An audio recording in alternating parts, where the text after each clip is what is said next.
Welcome to the post-football season sports show. I'm Rubenstein here again with Fred Wyant. And Fred, there's a lot of layers to the discussion that we're going to get in here, but I'll start off by just simply asking you, should college athletes who are on full scholarship be given more money? Well, we got, I think, $15, and that was for laundry. And outside of that, the rest of the time we spent I was in chemical engineering, so I was in the library. Mm-hmm. And I went to class.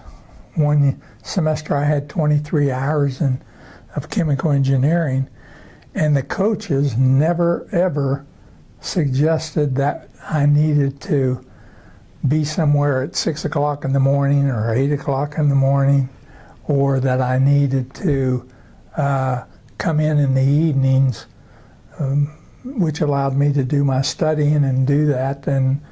And because of that, what did I need money for? Because I was there on a 4-year scholarship, not a 1-year scholarship.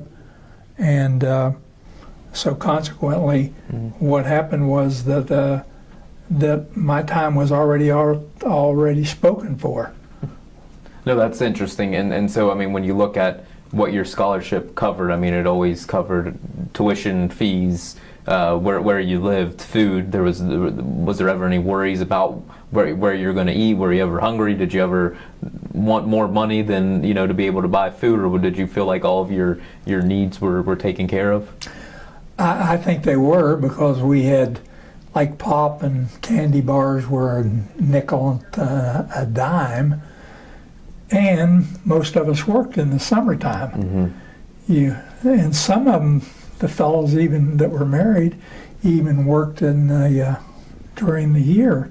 Okay. And coaches never said anything. And today, with probably the coaches with the kind of monies that they're making, they wouldn't be interested at all in trusting that we could do that on our own. Mm-hmm. We're going to have to tell you when to do this, that, and that's so I never felt like you needed more money, and I didn't. And the concentration was based on an education. Everything that you just mentioned were things that we got, and that was pretty good. I used to laugh when the guys would go in the cafeteria and eat, and they'd complain about the food in the cafeteria.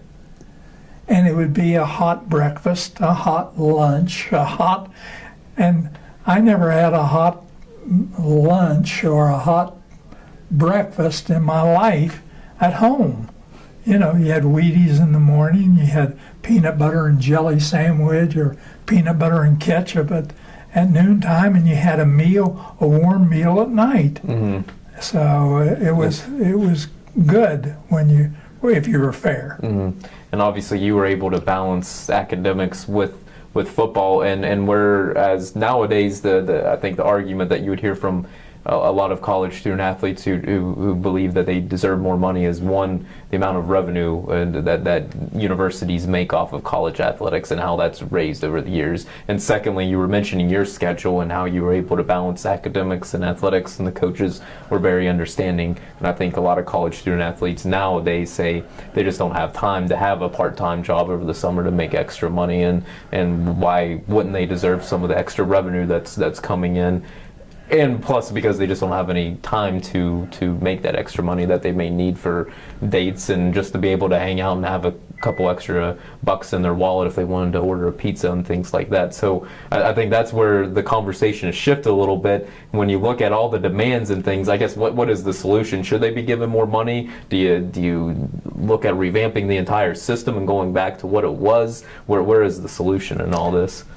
Well, say maybe my roommate was not an athlete, but my roommate was a student and was going for a PhD in chemistry or an MD, and